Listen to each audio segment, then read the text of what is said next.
सबसे पहले आपको तिली लेना है, क्योंकि विष्णु की पूजा में चावल निषेध है, चावल नहीं चढ़ाना चाहिए। तो तिली के ऊपर आपको जो है ऐसे दीपक स्थापित करना है। जय श्री राधे मित्रों, आषाढ़ कृष्ण पक्ष एकादशी को योगिनी एकादशी कहते हैं और इस योगिनी एकादशी में भगवान विष्णु की यानी चतुर्भुजी नारायण की जो है पूजा की जाती है। और चतुर्भुजी अगर मूर्ति आपके पास नहीं है ऐसे चार चार भुजाओं वाली, तो आप जो है गोपाल जी की भी पूजा कर सकते हैं। गोपाल जी नहीं है तो आप सालग्राम जी की भी पूजा कर सकते हैं। तो अब इसमें सबसे पहले हमको क्या चाहिएगा, तो सबसे पहले हमको दीपक चाहिए। तो दीपक को हमें प्रज्वलित करना है। तो दीपक यहाँ रख करके उसके बाद में इस पूजा में योगिनी एकादशी की पूजा में जो है विशेष तौर पे मिश्री का भोग लगता है। यानी किस किस चीज की सामग्री की आवश्यकता है वो हम आपको बता रहे हैं। तो इसमें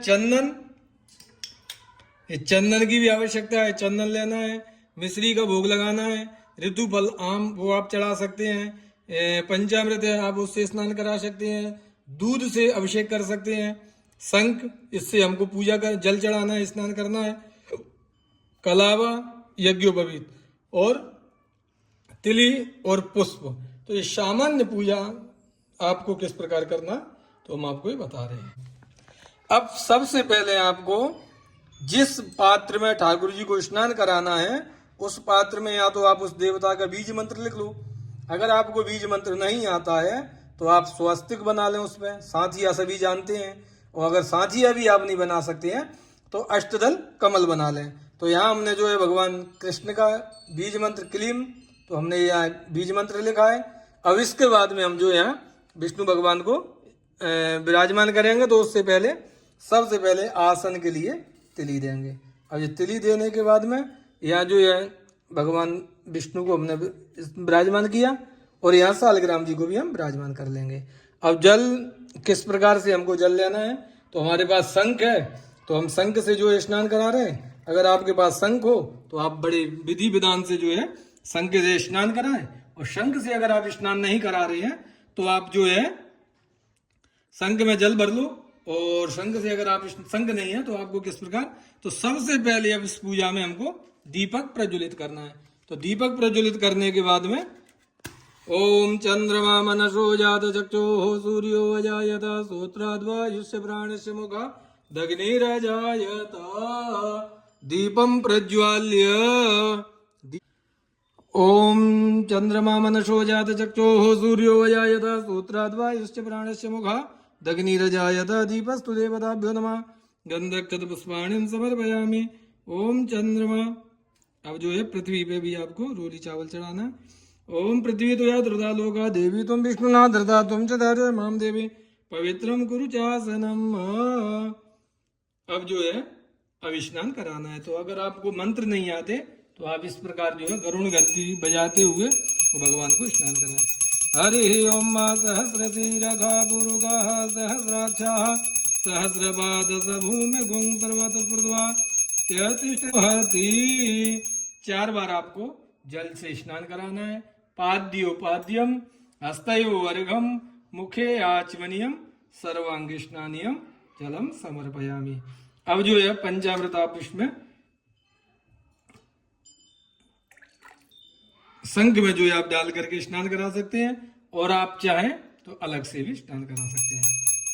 ओम पंचनद्याः सरस्वती मपियन्ति सस्रोतसाः सरस्वती तु पंचधासु देशे भवत्सरिता पयोदधिकृतं चैव मधुं च शर्करान्वितं पंचामृतं मया नीतं स्नानार्थं प्रतिगृह्यताम् पंचामृत स्नानं समर्पयामि।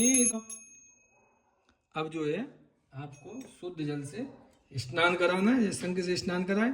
उसके बाद में शुद्ध जल थोड़ा सा लेकर के और मूर्ति को बढ़िया से स्नान कराना है। इसके बाद में अंग को प्रोक्षण करना है। जैसे हम अपने शरीर को पोंछते हैं तो उस प्रकार से जो है शरीर को सम्मार्जन वस्त्रेण सम्मार्ज्य, वस्त्र से जो है शरीर को पोंछना है। और प्रयास ये करना है कि हमारा अंगूठा जो है मूर्ति से स्पर्श न हो। सुगंधित्रम समर्पयामि। इसी प्रकार जो है आपको नारायण को भी बढ़िया इत्र लगाना है। इत्र इस प्रकार लगाना है कि बढ़िया जो है ठाकुर जी। पता है आपको एक श्लोक है शास्त्रों में कि किस देवता को क्या चीज प्रिय है। तो किस देवता को कौन सी? नमस्कार प्रियो भानु, भगवान सूर्य को नमस्कार प्रिय है। आप सुबह उठते ही भगवान सूर्य को नमस्कार करें, एक लोटा जल चढ़ाएं तो भगवान सूर्य आपको प्रसन्न हो जाएंगे। नमस्कार प्रियो भानु, जल धारा प्रिय शंकर, और भगवान शंकर को जल विशेष प्रिय है। तो आप चाहे रात के 12 बजे चढ़ाए आओ, चाहे दिन के 12 बजे चढ़ाओ, तो वो कभी ये नहीं कहते कोई रात को 12 बजे जल चढ़ाने क्यों आए। तो नमस्कार प्रियो भानु, जल धारा प्रिय शंकरा, और अलंकार प्रियो विष्णु, भगवान विष्णु को नए नए वस्त्र आभूषण विशेष प्रिय है। तो इसलिए जो है भगवान को जितना हो सके उतना आप अच्छे से सुंदर से उनको सजाएं। मैं आपको 2 बार वस्त्र पहनाना है। ओमिवासुवास परिवीत यागा सुश्रेयान भवति जायमाना तंधीन राज कवया उन्नयन्ति स्वाध्यो मनसा देवयन्त वस्त्रम उपवस्त्रम समर्पयामि। 2 बार कलावा चढ़ाना है। जिस मूर्ति की भी आप पूजा कर रहे हैं उस पर बढ़िया आराम से 2 बार कलावा चढ़ाएंगे। उसके बाद में फिर आपको जो है एक यज्ञोपवीत लेना है। तो यज्ञोपवीतम परमम पवित्रम प्रजापति सहजम पुरुषामी, यज्ञोपवीत पहनाने के बाद में फिर आपको जो है चंदन लगाना है। तो श्रीखंड चंदनम दिव्यम गंधाढ्यम समनोहरम विलेपनम सुरा श्रेष्ठ चंदनम प्रतिगृह्यताम पुष्पमालाम परधापयामि धूपमाघ्रापयामि दीपम दर्शयामि, दीपक दिखा देंगे। अगरबत्ती में बांस का यूज होता है तो अगरबत्ती हम जलाते नहीं हैं। धूपबत्ती आज हमारी खत्म हो गई, हमें भी ध्यान नहीं रहा तो इसलिए जो है आप ठाकुर जी तो हालांकि सब जानते हैं, मन के ठाकुर जी तो मतलब श्रद्धा सुमन उनको अर्पण किए जाए। श्रद्धा से अगर प्रेम से जो है एक पुष्प भी अगर परमात्मा को आप देते हो तो उन्हें विशेष प्रिय है। और विशेष तौर पे आपको तुलसी जो है जरूर चढ़ानी है। तुलसी हेम रूपांच रत्न रूपांच मंजरी व मुक्त प्रदा तुभ्यम अर्पयामि हरिप्रियम तुलसी समर्पयामि लगाना है। उन्नाभ्यासीदंतरिक्षकुं कृष्णोद्यवुः शंबर तथा पदव्याम भूमृतसा सूत्रा तथा हस्त प्रक्षालनार्थम मुख प्रक्षालनार्थम उत्तरापोषणार्थम जलाचमनीयम समर्पयामि। अब इसमें प्रत्येक एकादशी को अलग अलग विधान से भोग लगाया जाता है। किसी में खरबूजे का भोग लगता है, किसी में ककड़ी का भोग लगता है, किसी में आम का भोग लगता है, किसी में माखन मिश्री का भोग लगता है, किसी में काली मिश्री का भोग लगता है। तो इसमें जो है मिश्री के साथ में गाय के घी का भोग लगाया जाता है। तो चूंकि और माखन मिश्री का तो चूंकि एकादशी का भोग लगता ही है, तो कल माखन मिश्री का कल ताजा माखन निकलेगा और उसका जो है ठाकुर जी को भोग लगाया जाएगा। तो इसके बाद में ठाकुर जी की पूजा करने के बाद में परमा माध्यम जगत व्यापिनीम वीणा पुस्तक धारणीम वेदम जड्यांधकारावहम हस्ते स्फाटिकमालिकां विदधतिं पद्मासने संस्थितम्।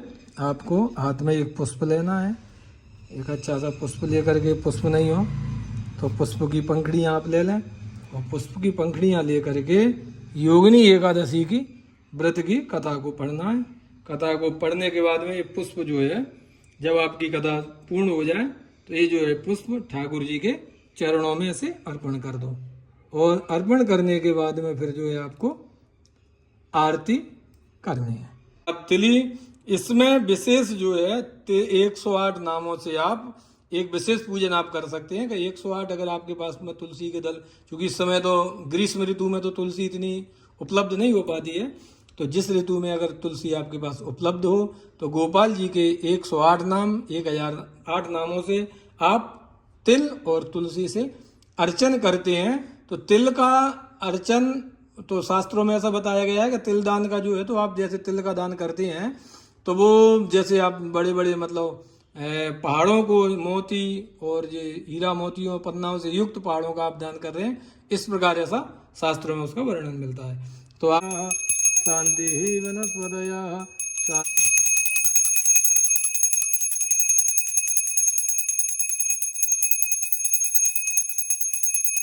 राजा महाराजाओं के आगे चमर डुलाया जाता था, छत्र लगाया जाता था। तो इसी प्रकार जो है ठाकुर जी के चमर डुलाना, छत्र लगाना, ये सब चीजें एकादशियों में इसी प्रकार से जो है ठाकुर जी की पूजा की जाती है। तो पूजा का भी उसमें क्रम अलग हो जाता है कि जैसे कभी नारायण की पूजा है, कभी गोपाल जी की है, कभी 2 भुज वाले है, कभी 4 भुजाओं वाले हैं। क्योंकि नारायण, विष्णु, राम सब एक ही है, कोई अलग नहीं है। तो इसलिए खाली वो रूप का दर्शन है और अलग अलग सागर हो जाता है, अलग अलग भोग रहता है। ये सब चीजें इस प्रकार से आपको व्रत करना चाहिए। व्रत करने के बाद में पारायण का भी एक समय रहता है, तो आप पारायण करें।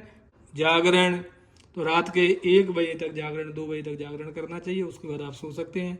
दिन में सोने से आपका व्रत नष्ट हो जाता है, तो इसलिए दिन में सोना नहीं चाहिए। जय श्री राधे मित्रों, अगर आपको वीडियो अच्छा लगा तो उसको लाइक करें, शेयर करें और राधे राधे, जय श्री राधे।